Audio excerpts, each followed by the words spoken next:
Assalamualaikum warahmatullahi wabarakatuh. Selamat pagi semuanya. Apa kabar? Hebat. Sudah mandi? Sudah belum? Sudah sarapan? Belum. Sudah kenyang? Oke, berarti sudah siap ya. Kita akan belajar kembali tentang mata kuliah pendidikan anak tunalaras. Ya.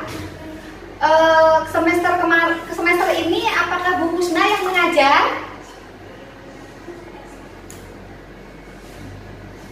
Oh, saya. Oke, berarti Bu Husna. Cantik ya. terima kasih. Baik. Terima kasih. Ya. Oke. Nah, berarti kalau Bu Husna yang ngajar, Bu Husna mau tanya dulu ya, dari penjelasannya Bu Husna yang panjang kali lebar itu, adakah yang tidak paham tentang tunalaras?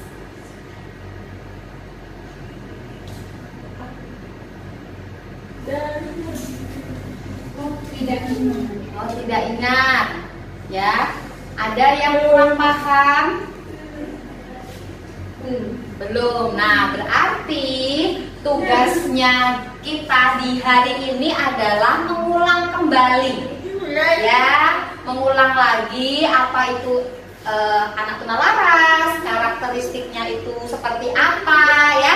Nah, jadi kita mulai saja dari slide yang pertama, yaitu, nah, sebenarnya definisinya itu banyak, ya, definisinya sangat banyak, tapi Bu Husna merangkum, ya, jadi menjadikan satu, yaitu anak tunalaras adalah anak yang mengalami kesulitan dalam penyesuaian diri dan bertingkah laku tidak sesuai dengan norma-norma yang berlaku dalam kelompok usia maupun masyarakat pada umumnya, sehingga merugikan diri sendiri dan orang lain. Ya. Nah, oleh karenanya anak-anak tunalaras memerlukan pendidikan untuk kesejahteraan dirinya dan masyarakat secara umum, ya, agar perilakunya tidak semakin meningkat, gitu ya. Nah, ini adalah definisinya. Nah, anak tunalaras lebih gampangnya adalah anak-anak yang mengalami hambatan dalam perilaku dan sosialnya. Ini ke slide yang kedua. Ini adalah deskripsi, ya, jadi penjelasan lebih dalam lagi tentang anak tunalaras. Yang pertama, anak tunalaras adalah anak yang berkelainan perilaku. Nah, perilakunya seperti apa? Ya, jadi yang tidak diterima oleh masyarakat nih, contohnya, ya, makan kapur. Jadi makan makanan yang bukan makanan. Ya, jadi terus ada lagi yang sering mengganggu temannya sampai temannya itu terluka. Ya, tetapi dia tidak merasa bersalah.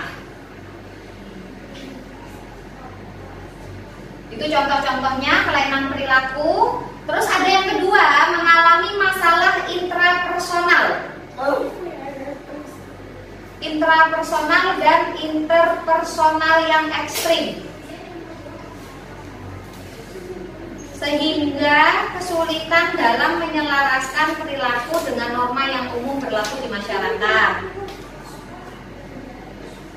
Nah, yang dimaksud masalah intrapersonal itu adalah masalah dengan diri sendiri. Ya, jadi kalau intrapersonal ini intrapersonal personal, ya, itu dengan diri sendiri, suka marah gitu ya. Egois, ya, emosi gitu kan. Kalau yang interpersonal, nah itu tidak mau ngalah dengan temannya, ya, terus dendam, tukang dendam, ya, itu hubungan dengan orang lain itu tidak bagus, ya, interpersonal.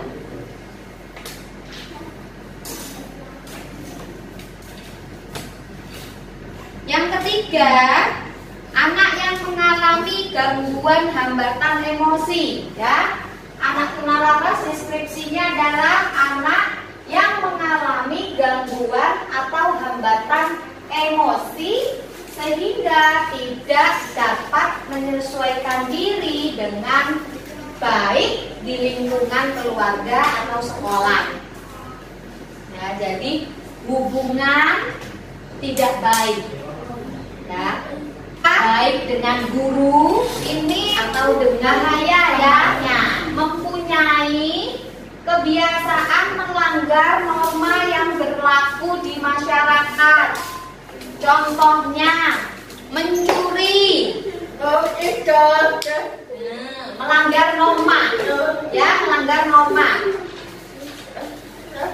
Contohnya bisa mencuri, ya, bisa merampok, gitu kan. Nah, jadi tidak sesuai dengan norma-norma yang berlaku di masyarakat. Nah, yang kelima, apabila tidak ditindaklanjuti ketunalarasannya, maka akan berhubungan dengan tindak kejahatan yang akan melibatkan kepolisian, ya. Jadi akan berbahaya. Makanya harus diadakan yang namanya pendidikan, ya, atau penyuluhan kepada anak-anak tunalaras. Nah, ini tadi deskripsi tentang anak tunalaras, ya. Lalu slide selanjutnya, nah, adik-adik semuanya harus tahu nih ciri-ciri perilaku anak tunalaras, ya, ciri-cirinya. Biar tahu, ya, ciri-cirinya bagaimana. Ciri-cirinya itu ada 3, ya, ada 3. Yang pertama, adanya gangguan emosi, perilaku dan sosial. Ya, yang pertama adanya gangguan emosi, perilaku dan sosial. Nah, ciri-cirinya nih, tidak mau bergaul,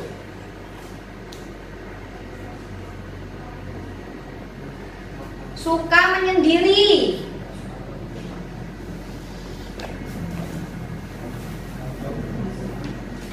melarikan diri dari tanggung jawab,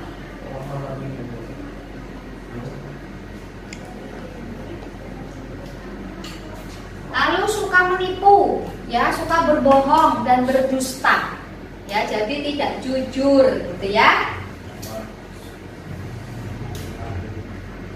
Nah, yang kelima itu tadi yang sudah Bu Husna sebutkan, bahwa seringnya melakukan tindakan kriminalitas, ya, contohnya bisa mencuri, ya, bahkan bisa membunuh, merampok, dan melakukan tindakan-tindakan kejahatan lainnya.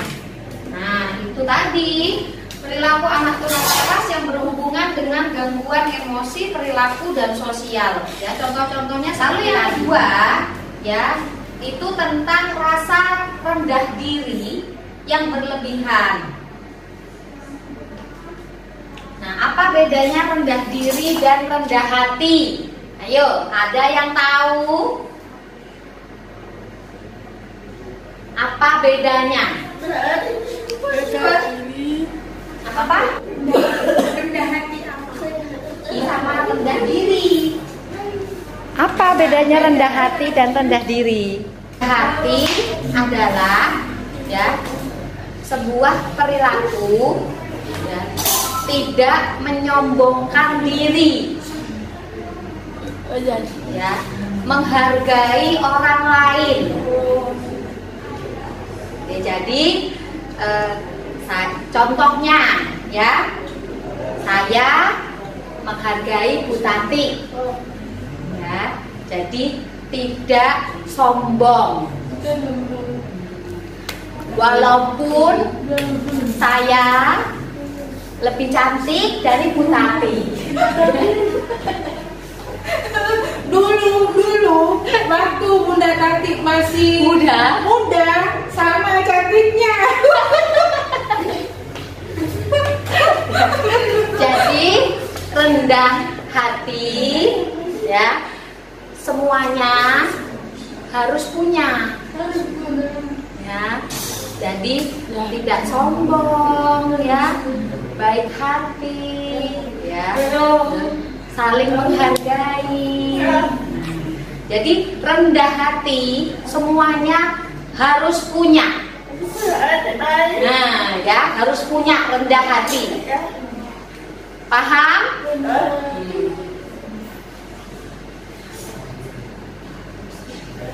Ya. Tapi kalau rendah diri, ya, rendah diri itu merasa tidak bisa, ya, merasa tidak sama.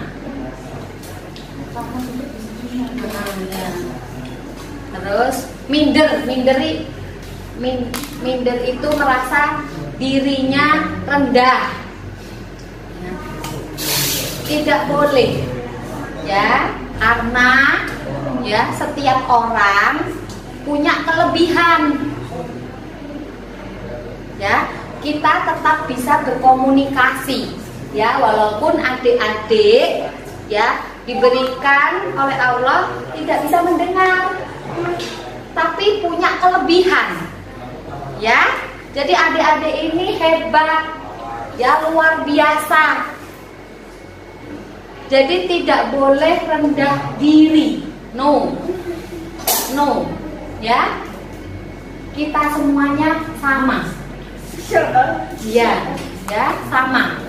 Jadi kalau rendah diri tidak boleh, ya, karena adik-adik ini adalah orang-orang yang hebat, ya, anak-anak yang luar biasa, akan berprestasi, ya. Besok setelah lulus, ya, akan punya banyak prestasi-prestasinya, ya.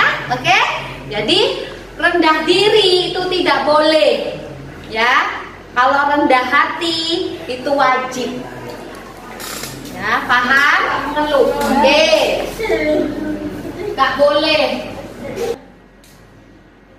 Tetapi tidak boleh meratap atau berlarut-larut, ya, terus menerus, ya. Terus sebaiknya mengeluh itu sama Tuhan, ya, berdoa, ya, ceritanya kepada Allah, ya. Jadi tidak usah terlalu sedih, mengeluh, tidak perlu, ya. Harus bahagia, iya, harus happy, ya. Selalu ingin sempurna, puas dengan apa yang dilakukan, tidak mau dikoreksi, ya. Jadi kalau dikoreksi emosi, marah, ya, nggak boleh.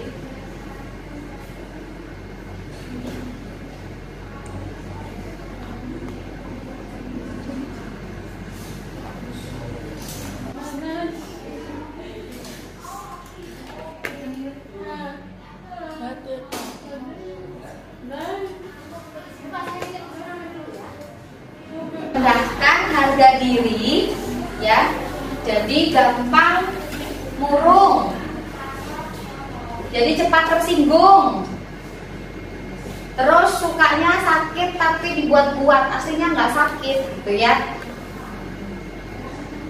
Nah, jadi sering berbohong, ya, jadi tidak pura-pura, ya, pura-pura, sering berbohong dengan orang lain, ya.